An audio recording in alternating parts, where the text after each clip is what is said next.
আশা করি সবাই ভালো আছেন। বাংলাদেশ জিম্বাবুয়ের সাথে ম্যাচটা হেরে গেছে।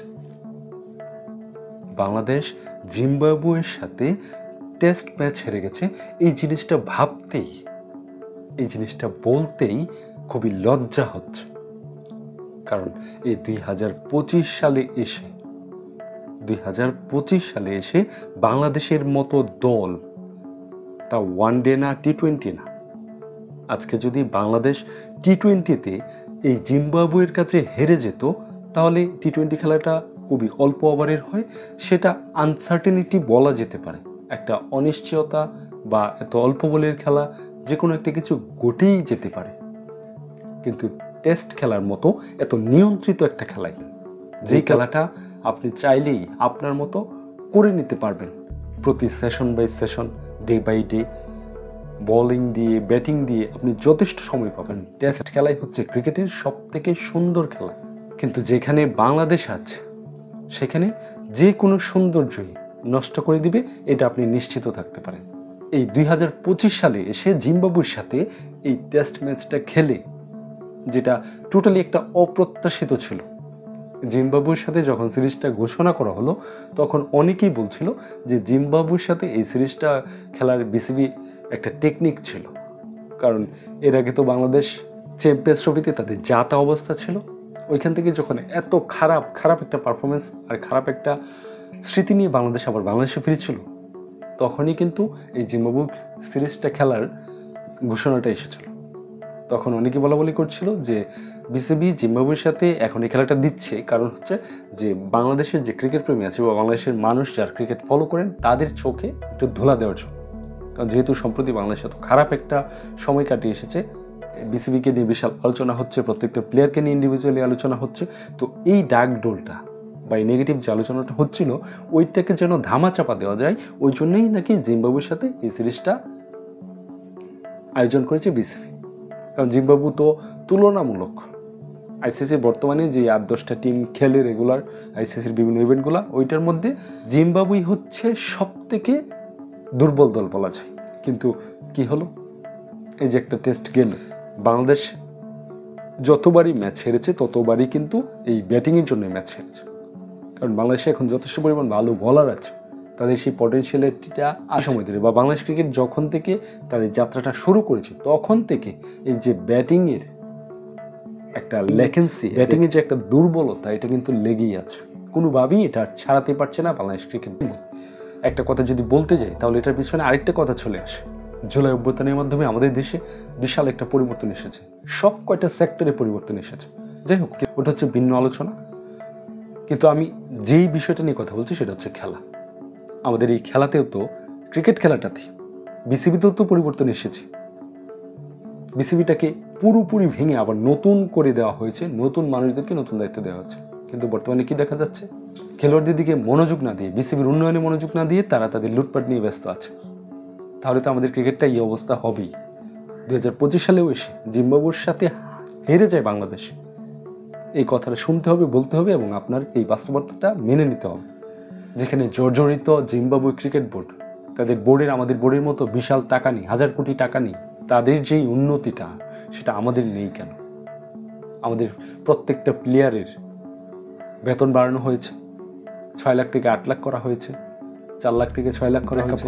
একটা প্লেয়ারের মাসিক যদি 8 লাখ টাকা বেতন পায়, তার পাশাপাশি তাদের ম্যাচ ফি আছে, তাদের বিভিন্ন অ্যাড করে, অ্যাম্বাসেডর হয়, তাহলে বোঝেন একটা প্লেয়ারের কি পরিমাণ ইনকাম হয় যদি কালে সে বিসিবি চুক্তিতে চলে আসতে পারে। তাহলে এত কিছু সুযোগ সুবিধা থাকার পরেও আপনারা কেন খেলাটাই খেলতে পারেন না? আপনাদের এই কাজটাই তো খেলাটা। এটা আমরা কেন মেনে নিব ভাই, যে আমাদের এত সুযোগ সুবিধা দেওয়ার পরে, এত ফ্যাসিলিটিস দেওয়ার পরেও আমরা কেন জিম্বাবুয়ের সাথে হারটা মেনে নিব? আমরা এই হারটা মানব না। আপনারা ভিভিআইপি লাইফ লিড করেন। আমার মনে হয় বাংলাদেশের খেলোয়াড়রা, আর বাংলাদেশের না, যে কোনো দেশের খেলোয়াড়রাই যেই রকম ফ্যাসিলিটিস, যেরকম নিরাপত্তা, তাদের লাইফে যেরকম সিকিউরিটি থাকে, এইটা অন্য কোনো ক্ষেত্রে, অন্য কোনো সেক্টরে এটা নেই। অন্য সব দেশের খেলোয়াড়রা তো ভালো খেলে, তাহলে আমাদের দেশের কেন এই অবস্থা? এটা ভাই আপনাদের একটা জবাবদিহি থাকতে হবে। আপনার যে একটা জিম্বাবুয়ের সাথে একটা ম্যাচ হেরে গিয়ে তারপর প্রেস কনফারেন্সে এসে গা ছাড়া কথা বলবেন, এই জিনিসটা বাদ দিতে হবে রে ভাই। এগুলো বাদ দিয়ে তাদেরকে প্রফেশনাল হতে হবে, এই খেলার মাঠে আরও শ্রম দিতে হবে, যাতে আমাদেরকে এই লজ্জায় না পড়তে হয়, এই জিনিসটা মানতে না। তো যে কথাটা বলছিলাম যে বাংলাদেশের ক্রিকেট বোর্ড চেয়েছিল যে আমাদের ক্রিকেটপ্রেমী দর্শকদেরকে চোখে ধুলা দেওয়ার জন্য, কিন্তু বিষয়টা তার উল্টা হয়ে গেল, যে খাল কেটে কুমির আনলাম। এখন যদি তারা কোনো সিরিজে না রাখতো তাহলে মনে হয় সেটাই ভালো ছিল, কারণ এটা নিয়ে কোনো আলোচনা হতো না। এখন জিম্বাবুকে ডেকে এনে জিম্বাবুর কাছে এভাবে হেরে যাবে, এই জিনিসটা তো কোনোভাবেই মানা নয়। তবে এইবারের সিরিজে, এবার টেস্ট খেলায় জিম্বাবুর যে বোলিং এবং ব্যাটিং টেন্ডেন্সি, সেটা কিন্তু চোখে পড়ার মতো। তাদের থেকেও শেখার বাংলাদেশ দলের কিছু আছে। আর আমাদের বাংলাদেশ দলের ব্যাটিংয়ের ক্ষেত্রে ব্যাটিং দিয়ে যে তাড়াহুড়াটা, এটা তো আমার মনে হয় জীবনেও যাবে না। তারা যে কি করে আসে রে ভাই, এটা আপনি কখনোই বুঝতে পারবেন না। আপনার মনে হয় যে তাদের ট্রেন ছুটে যাচ্ছে, তাদের পেটে পায়খানা আটকে আছে, মানে এমন একটা অবস্থা। তারা ব্যাটিংয়ে আসলো আর একটা ধুমধারাক্কা একটা শট চালিয়ে দিল, বল কোন দিক থেকে কোন দিকে গেলো কিছুই দেখলো না, হয়তো উপরে যাবে, না এদের সাইডম্যানের কাছে ক্যাচ যাবে, নাইলে আপনি বোল্ড হয়ে যাবেন, মানে কোনো না কোনো একটা হবে, মানে আপনার আউট হয়ে যেতে হবে, আপনাকে ক্রিজ থেকে উঠেই যেতে হবে। আপনার পেটের মধ্যে পায়খানা আটকে আছে, এখন আপনার খুব জরুরি আপনার বাথরুমে যেতে হবে, এমন একটা অবস্থা। তো টেস্ট খেলার ক্ষেত্রে বাংলাদেশের এখনো অনেক নাবালক অবস্থায় আছে। বাংলাদেশকে আরও পরিপক্ক হতে হবে, নাহলে এরকম একটা র্যাঙ্কিংয়ের নিচে দল, পারফরমেন্সের দিকে ছোট দল, তাদের কাছেও নিজের ঘরের মাটিতে হারার লজ্জা নিতে হয়।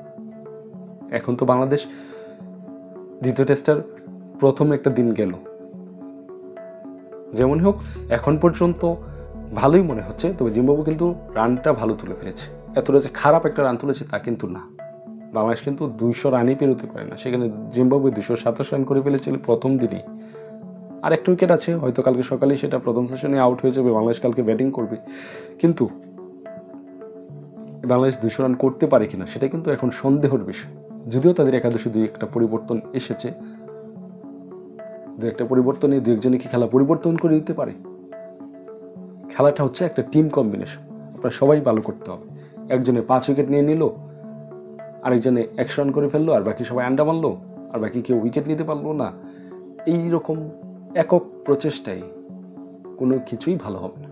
টিম কম্বিনেশন, সবাই 2টা 1টা করে উইকেট পাক, সবাই 30, 40, 20, 25 করে রান করুক, ওইটা যদি একসাথে করেন তাহলে একটা বিশাল শক্তি হবে, টোটালে বড় একটা স্কোর হবে, বড় উইকেট হবে।